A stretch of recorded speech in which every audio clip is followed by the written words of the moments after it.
ایک شخص رسول اللہ صلی اللہ علیہ وسلم کی خدمت میں حاضر ہوا اور اس نے اپنے بوڑھے باپ کی شکایت کی، یا رسول اللہ صلی اللہ علیہ وسلم، میرا باپ مجھ سے پوچھتا نہیں اور میرا مال خرچ کر دیتا ہے۔ آپ صلی اللہ علیہ وسلم نے اس کے باپ کو بلوایا۔ جب اس کو پتہ چلا کہ میرے بیٹے نے رسول اللہ صلی اللہ علیہ وسلم سے میری شکایت کی ہے تو وہ دل میں رنجیدہ ہوا اور انتہائی دکھی ہوا، اور اسی کیفیت میں رسول اللہ صلی اللہ علیہ وسلم کی بارگاہ میں حاضری کے لیے چل پڑا۔ چونکہ عرب کی گھٹی میں شاعری تھی تو راستے میں دل میں کچھ اشعار پڑھتے ہوئے پہنچا۔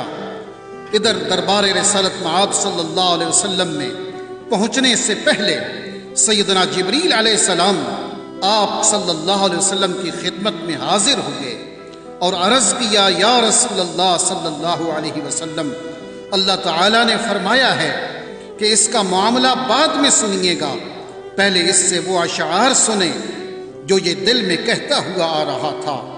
جب وہ حاضر ہوا تو آپ صلی اللہ علیہ وسلم نے فرمایا، تمہارا معاملہ بعد میں سنا جائے گا، پہلے وہ اشعار سناؤ جو تم دل میں کہتے ہوئے آ رہے تھے۔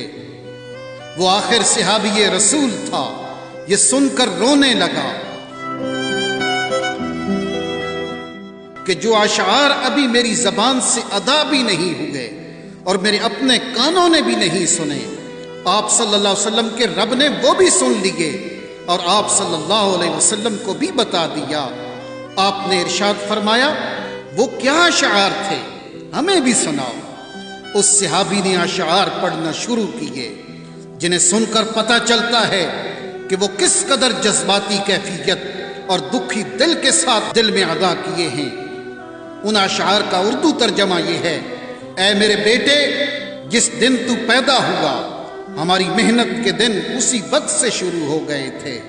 تم روتے تھے تو ہم سو نہیں سکتے تھے، تم کھاتے نہیں تھے تو ہم بھی کھا نہیں سکتے تھے، تم بیمار ہو جاتے تو تجھے اٹھا کر ہم مارے پھرتے تھے، کبھی کسی طبیب کے پاس تو کبھی کسی طبیب کے پاس کہ تجھے کچھ ہو نہ جائے، کہیں تم مر نہ جاؤ، حالانکہ موت الگ چیز ہے اور بیماری اور چیز ہے۔ پھر تمہیں گرمی سے بچانے کے لیے میں دن رات کام کرتا رہا کہ میرے بیٹے کو ٹھنڈی چھاؤں مل جائے، تجھے سردی سے بچانے کے لیے میں نے بھاری بھرکم پتھر اٹھائے کہ میرے بیٹے کو ٹھنڈ نہ لگے۔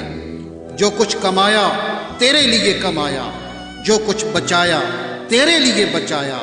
تیری جوانی کے خواب دیکھنے کے لیے میں نے نہ سردی کی پرواہ کی اور نہ گرمی کی، دن رات اتنی محنت کی کہ اب میری ہڈیاں کمزور ہو گئی ہیں اور تم کڑیل جوان بن گئے ہو۔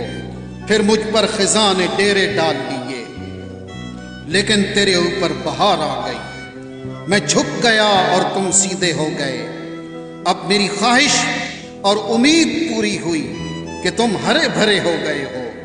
سوچا کہ اب زندگی کی آخری سانسیں تیری چھاؤں میں بیٹھ کے گزاروں گا، مگر یہ کیا ہوا کہ جوانی آتے ہی تیرے تیور بدل گئے، تیری آنکھیں ماتھے پہ چڑھ گئیں، تم اس لہجے میں بات کرتے ہو کہ میرا سینہ پھٹ جاتا ہے۔ اس انداز سے تو کوئی اپنے نوکر سے بھی بات نہیں کرتا۔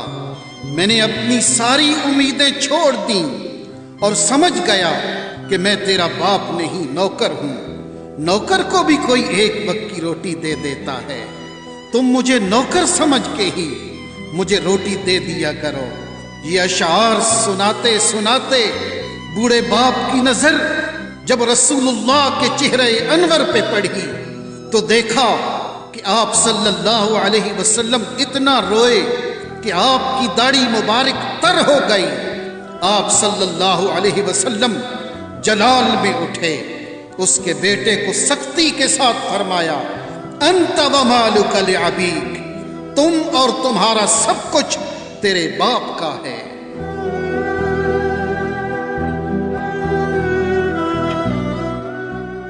والدین کے ادب و احترام کا حکم اللہ رب العالمین نے دیا، وَقَضَىٰ رَبُّكَ أَلَّا تَعْبُدُوا إِلَّا إِيَّاهُ، وبالوالدین احسانا، اور آپ کے رب نے حکم فرمایا ہے کہ تم اللہ کے سوا کسی کی عبادت مت کرو اور والدین کے ساتھ حسن سلوک کیا کرو۔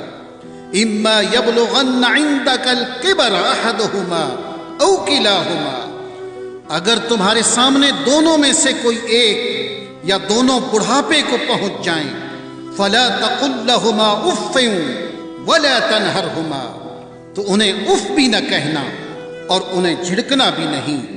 وقل لہما قولا کریما، اور ان دونوں کے ساتھ بڑے ادب سے بات کیا کرو۔